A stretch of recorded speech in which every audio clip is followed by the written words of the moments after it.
सिगांथाराव आंनि एसके बड' blog YouTube चेनेलखौ नायगिरि आइ आफा बिदा फंबाय बिब' बिनानाव साफ्रोमनिसिमबो आंनि अननाय आरो सिबिनायखौ जासिहरग्रोबावनाय थाबाय। बेजों लोगोसे आङो दायो चिरां डिस्ट्रिक्ट खयलामयला BCDCनि सिङाव थानाय 2 नं हाथिमारा गामियाव दंफैयो।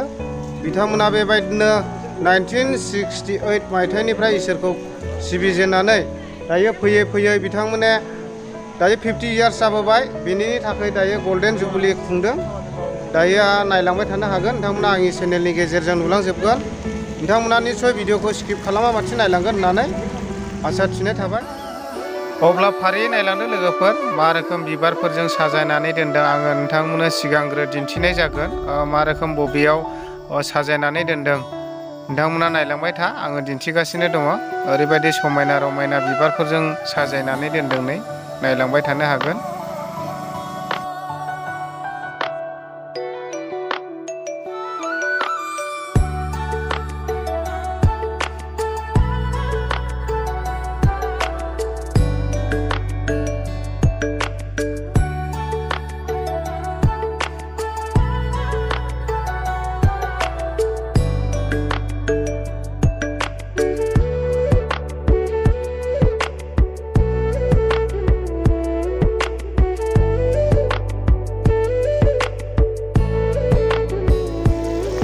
दा नायनानै लादो लोगोफोर, नै बेयावबो ओरैबायदि समायना रमायना दै बाज्रुम खालामनानै होदों, नोंथांमोना नायलांबाय थानो हागोन। ओरैबायदि समायनानै जेरैथिंबो सारिगिदिं बेफोरबायदि समाय होदों, नै नायनानै लानो हागोन। बेबायदिनो दै बाज्रुम नायनानै लानो हागोन। नै ओरैबायदि समायना आरो बेफोरबायदिनो नै जिरायग्रा रेस्ट हाउसफोरबो बानायनानै दोननाय जादों, नायलांनो हागोन। नै दायो नायनानै लादो नै लोगोफोर, 1968 मायथाइयाव बिथांमोना बेबायदिनो दंफां सायख्लुमाव इसोरखौ सिबिबोदोंमोन, नायनानै लानो हागोन। उनाव 1970 मायथाइयाव बेबायदिनो बिथांमोना बेबायदिनो गंसे औवानि न' लुनानै बेबायदिनो इसोरखौ सिबिदोंमोन। बिनि उनाव फरेस्ट बिफाननिफ्राय फैनानै बे चार्च न'खौ सावनानै होनाय जादोंमोन। मानो होननानै बुङोब्ला बे गामिया हादान ओनसोलमोन। बिनि थाखायनो बिथांमोननि बे 1970आव लुनाय गंसे चार्चखौ सावनानै होनानै आरो बेनि उनाव 1971 मायथाइयाव बिथांमोना बेबायदिनो गंसे थुरिनि न' लुनानै बेबायदिनो इसोरखौ सिबिदों। नोंथांमोना निस्सय नायलांबाय थानो हागोन। बिथांमोना बेबायदिनो थुरिनि न' लुनानै इसोरखौ सिबिदों आरो लेन्थनफोरजोंनो बिथांमोना इसोरखौ सिबिनो गोनां जादोंमोन आरो नायलांनो हागोन। बिथांमोना बेफोरबायदि इसोरखौ सिबिदों, नायलांबाय थानो हागोन लोगोफोर, नोंथांमोना आंनि चेनेलनि गेजेरजोंनो नुलांगोन। आरो बेबायदिनो बिथांमोना जोबोद खस्थ'नि गेजेरजों इसोरखौ सिबिबोनानै बेबायदिनो नाम्बार 2 हाथिमारा बापटिस्ट चार्च गिर्जाया 2007नि मे मासनि 25 थारिखआव बेबायदि गंसे चार्च लुखांनानै बेबायदिनो फोथारजादोंमोन।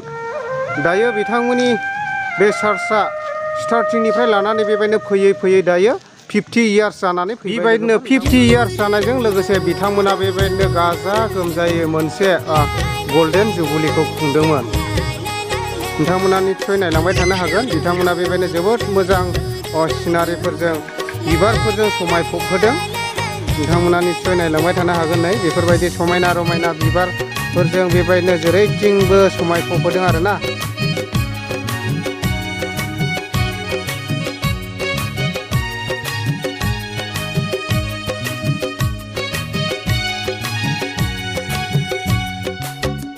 नायनानै लादों लोगोफोर, 1968 मायथाइयाव नाम्बार 2 हाथिमारा बेप्टिस्ट चार्च गिर्जाया बेबायदिनो फाउन्डेसन जानानै दंफां सायख्लुमाव खुलुमनो गोनां जादोंमोन। बेजों लोगोसे फैयै फैनानै दायो आङो सम्पुर्ण बे आदानिफ्राय आङो मिथिनानै लानोसै। दायो आङो आदाखौ सिगांथारावनो आंनि एसके बड' ब्लग इउटुब चेनेलनि गेजेरजों बरायनानै लाग्रोनाय जाबाय।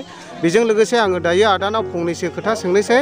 दायो आदामोननि बे नाम्बार 2 हाथिमारा बेप्टिस्ट चार्चआ फाउन्डेसनाव बेबायदिनो दंफां सायख्लुमनिफ्राय लानानै दा 50 इयार्स जाफैबाय ने आदा? दा 50 इयार्स जाफैबाय, बिनिनो मोनसे गल्डेन जुबुलि खुंदों। दायो आदाया आंनि चेनेलनि गेजेरजों फंनैसो बुंदो थुलमुल हिसाबै। बेखौ इसोरखौ हामबायग्रोदो, बेनिफ्राय दा जानाखि सोंनाय चेनेल बिथांमोनखौबो साफ्रोमखौबो हामबाय होनबाय। दा जोंनि दिनैनि बे मेन प्रग्रामा जाहैबाय 50 बोसोरनि गल्डेन जुबली। जोंनि बे आमटेका हादानाव जेब्ला हाबफैजेनो बे समाव 1968 मायथाइयाव नैबेबादि बे हा गोदान अबस्थायावहाय जोङो दंफां सायायाव जोंनि आबै आबौमोना माने इसोरखौ बेबादि खुलुमबोदों आरो बेनिफ्राय दंफां सायाखौ लानानै बेयाव इसोरखौ खुलुमनायजों लोगोसे बे 1969 मायथाइसिमाव बे दंफां सिङावनो इसोरखौ खुलुमदों। बेनिफ्राय 1970 मायथाइयाव मोनसे थुरि जिगाबनि गिर्जा न' गोरलै गंसे थिखांनो हादोंमोन। ओमफ्राय बे थुरि जिगाबनि न'खौ हानायजों लोगोसे हाग्रा बिफाननि माबा मा होनो बिफाननि मानसिफ्रा जोंनि गिर्जा न'खौ सावनानै होयो। नैथियाव फरेस्ट बिफाननिफ्राय ना? बिफाननि हाग्रा बिफाननि होनदों आं, फरेस्ट बिफाननि बिथांमोना बे गिर्जा न'खौ सावनानै होयो। ओमफ्राय बेनि उनावहाय जेब्ला 70आव सावो, ओमफ्राय 71निफ्राय लानानै जोंहा मोनसे थुरि जिगाबनि आरोबाव गंसे गोदान गिर्जा माने ज' सावरायनायनि गेजेरजों लुखांनो हायो। ओमफ्राय बे गिर्जाखौ लुखांनानै 1971 मायथाइयाव बे गिर्जा न'खौहाय दर बेखेवनाय जायो। ओमफ्राय बेबादिनो थाङै थाङै 1968 मायथाइनिफ्राय 2021सिम दिनैसिम जोंनि 50 बोसोर माने जानानै थांबाय। 50 बोसोर जानायलाय दिनैहाय बेबादिनो माने इसोरनि गिदिर जोंनि लागै माने थिनानै दोनखानाय बे दिनखौहाय जों मोननो हानायजों लोगोसे दिनैहाय बेबादिनो जोंनि मोखाङाव जों मोननो हानायजों लोगोसे इसोरनि बेबादि गिदिर अननायखौ जों मोननानै इसोरखौ एकदम खुसि खालामनो थाखाय दिनैनि बे गल्डेन जुबली प्रग्रामखौहाय जों खालामनाय जाबाय। दा गोजोननाय थाबाय आदानिसिम। ओमफ्राय आं मोनसे सोंबावनोसै, गाबोन माबा मोनसे बेयाव जानाय लोंनायफोरनिबो माबा मोनसे बेबस्था दं नामा? औ, बेवहाय बे जोंनि 50 बोसोर जुबली खुंनायजों लोगोसे माने जों जेसेबां हायो एसेबां माने जानायखौहाय माने फ्रि हिसाबै माने जों बानायगासिनो दंखायो। बेवहाय जाय जेरैखिया फैया माने सफैया माने जों साफ्रोमखौबो माने जाहोनो थाखाय थामथिम। बेयावबो मासे सावबावगासिनो दं नै लोगोफोर, बिथांमोना बेबायदिनो गाबोननि थाखाय जानायनि लाहार फाहार खालामदों। नोंथांमोना निस्सय फैनानै अमा बेदरजों जानानै आरामसे गिर्जा हाबनानै थांनो हागोन आरो ना लोगोफोर। नायलांबाय थादो लोगोफोर, नै आङो मोनसे आदानावहाय सोंनानै लाबावनोसै जाहैबाय। ओरैहाय लेफ्ट साइडजों मोनसे दङ नै COVID-19 लिरनानै दोनदों नै।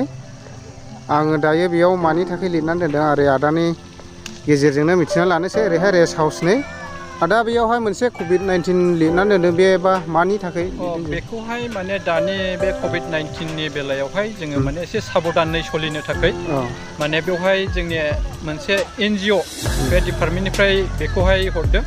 बेवहाय माखासे NGOनि मावग्राफ्रा बिथांमोनानो बहुत दायथ' लानानै बेखौ लाबोदों। बेवहाय बिसोरो माखासे दै लोंग्राफोर, ओमफ्राय बेनिफ्राय मास्क, सेनिटाइज नै बिसोरो बेखौ दायथ' लानानै बिसोरो बेखौ खालामगोन।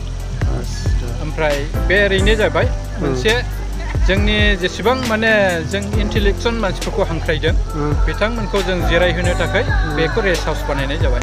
गोजोननाय थाबाय आदानिसिम। अब्ला नोंथांमोना निस्सय फैनानै बेयावहाय माने सेनिटाइज खालामफैनो हागोन आरो बेजों लोगोसे सोरबाफोर मास्कफोर गैयाब्ला मास्क लानानै हाबफैनो हागोन आरो। स' बिदिब्ला गोजोननाय थाबाय आदानिसिम रोजा रोजा। आदाया बे स्टार्टिंनिफ्राय लानाय बे अबस्थायाव सफैदों बेखौ गुवारै आंनि चेनेलनि गेजेरजों बुफ्रुसारनानै खोन्थानायनि थाखाय आदानिसिम गोजोननाय थाबाय।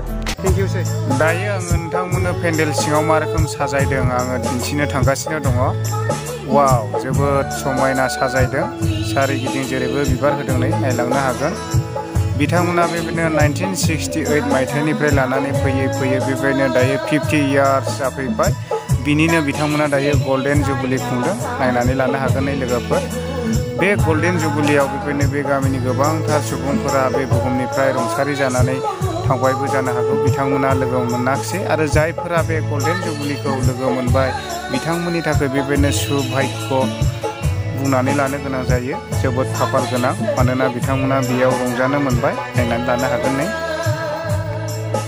आरो पेन्डेलफोरखौ जोबोद मोजां बानायदों नै। गोजौआवबो गरम जायोब्ला फांखा होदों नै, फांखा सालायनो हागोन। जोबोद मोजां समायना बानायदों, नायनानै लानो हागोन।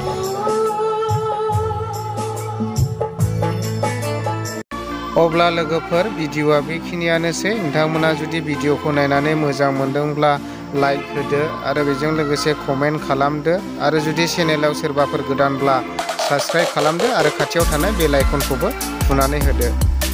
अब्ला एसेनोसै। Thank you.